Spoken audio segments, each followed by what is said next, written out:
Hello, hello, hello. Hello. This, ladies and gentlemen, is not only my greetings to you today, it is also a song title of the 70s rock band New England. But don't worry, I'm not going to sing for you today. Today's topic is New England. In the last episode, we were talking about the first settlers in America and the story of the American independence. Today, in Grundkurs English, we will have a look where all of this took place.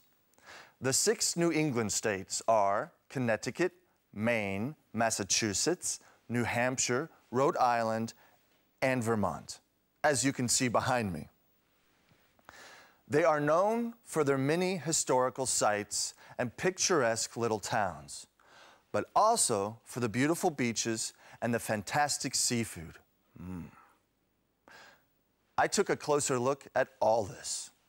Grammar-wise, Carolyn looks at the indirect speech, die indirekte Rede.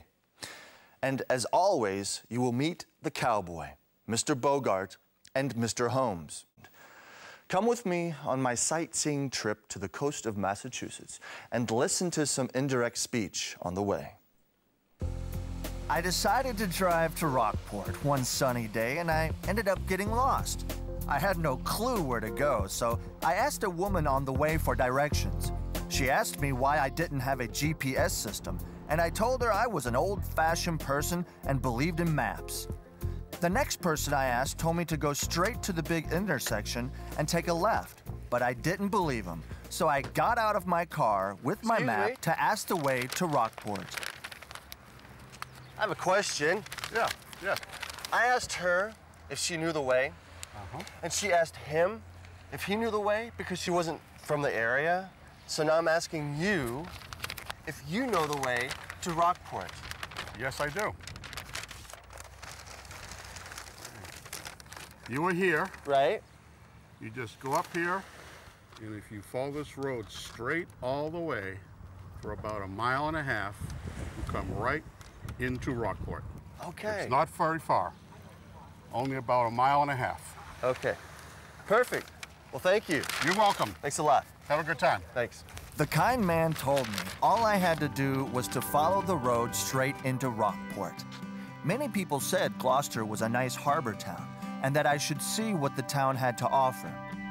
The guy at the tourist information told me Gloucester was America's first fishing community and still was an important center of the fishing industry. The North Shore of Massachusetts is often considered the Golden Coast of the Bay State. The area is known for the many large houses on its rocky shore. A Rockport realtor told me it had begun as a summer destination for many of Boston's wealthiest citizens, and now was home for many who work in the city of Boston. Finally, I made it to my destination, Rockport. Uncle Mike told me many interesting facts about the small harbor town. He said it was a small town in Essex County, Massachusetts, and that it was the oldest harbor in the United States. Julia asked me to ask the locals as many questions about the history of Rockport as possible. She loves history. Anyway, the postcard has tended to become ignored by most of us as a way of keeping in touch. Not me. Excuse me. Yes? I was told that Rockport is the oldest harbor in the United States. Is that true? No, it isn't. I believe Gloucester is the oldest port in the United States. Oh, okay. Well, I'll buy this. Sure. The nice lady told me Rockport wasn't the oldest harbor. She said it was Gloucester.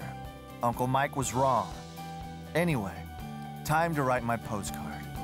I told Julia I missed her and wished she was here. I wrote I would really like her to see this beautiful little town too. My stomach told me it was time for something to eat. Everybody said I had to try the lobster in Rockport. The postmaster told me I would find the freshest lobster at Roy Moore Lobster. He also told me that I would feel welcome the second I stepped through the door. How you doing? Hi. Hey, the postmaster says that I can buy the freshest lobster here in the state. Is that true? It is. Would you like one? I'd love to have one. Okay, 1 second. Let me crack it up for you. There's the lobster. Some melted butter for you.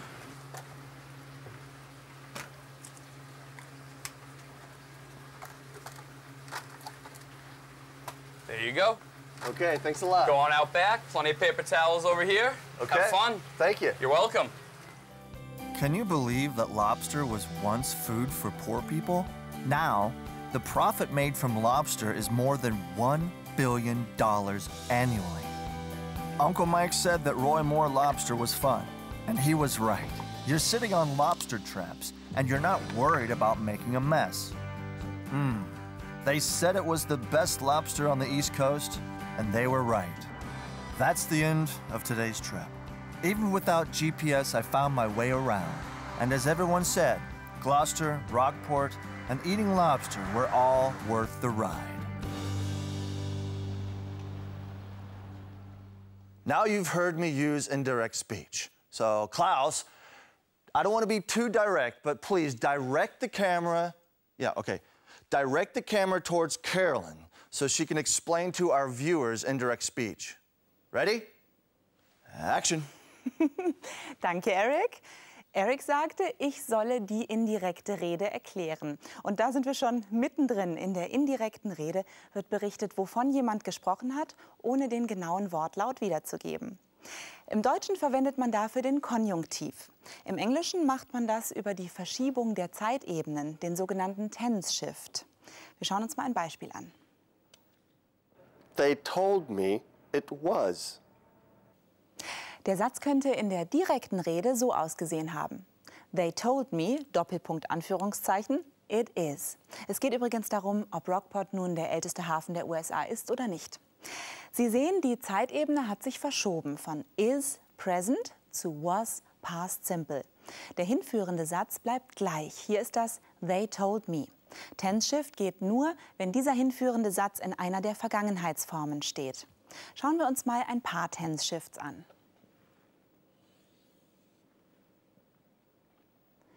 He said, I want to go home now.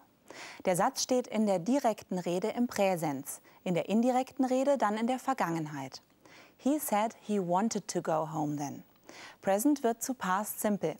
Aus now wird then. Schließlich verändert sich die zeitliche Perspektive des Sprechers und jetzt ist schon vorbei.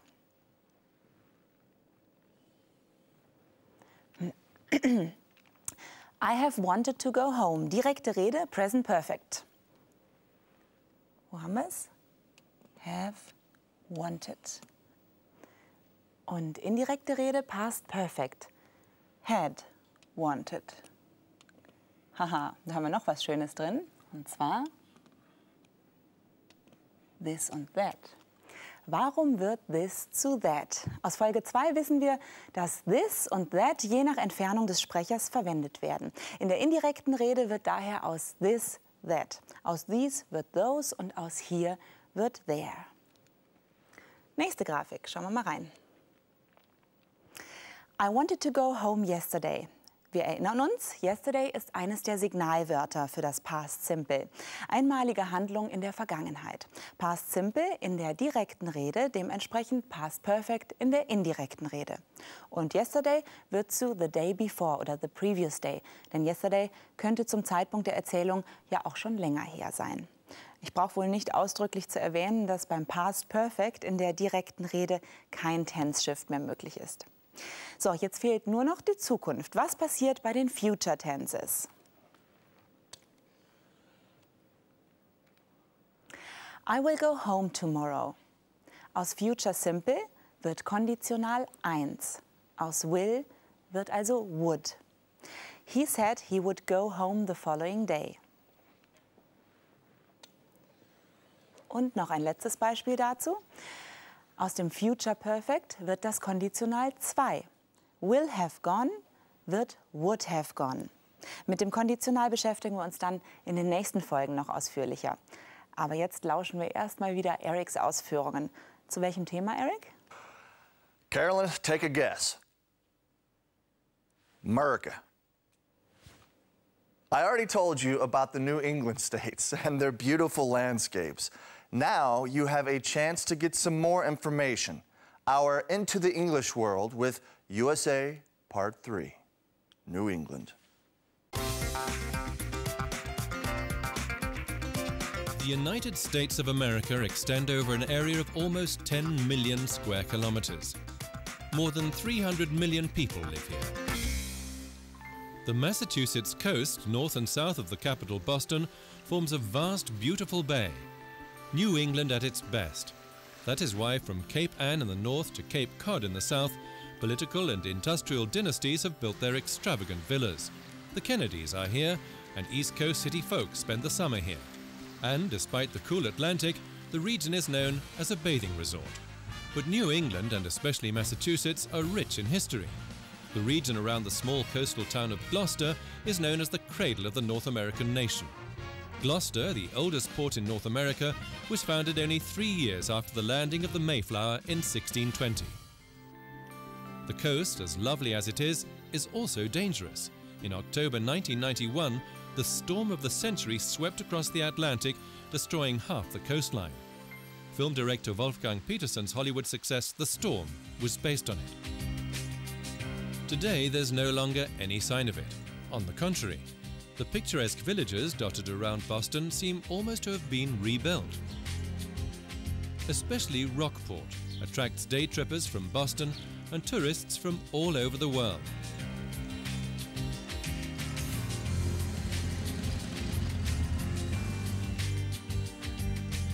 Galleries brush shoulders with restaurants and bars. At weekends, all hell is let loose, and you can't escape the lobster. It's sold from little stalls and handed out to you in small cardboard platters with some melted butter. Perfect. Lobster from the East Coast has quite a reputation. Almost as omnipresent as the lobster is the American flag. Hardly a house, let alone a lighthouse, is without the stars and stripes. No wonder here, at the cradle of the American nation. Absolutely stunning, isn't it? Those big blue skies with those white little cotton balls as clouds. Just beautiful. And I recommend you go visit that area. Oh, and have a lobster. Oh my gosh. I've never tasted anything that good before. Ja, der sah aber auch wirklich extrem lecker aus. Und als wir dich vorhin im Film gesehen haben und du dich auf das arme Tier gestürzt hast, da war ja auch die ein oder andere Frage in der indirekten Rede dabei. Das kommt uns sehr gelegen, denn wir müssen auch noch darüber sprechen, wie die Frage in der indirekten Rede aussieht. Bei indirekten Fragen gelten die gleichen Regeln für Zeitverschiebung. Mit dem Fragezeichen entfällt hier auch die Form der Frage.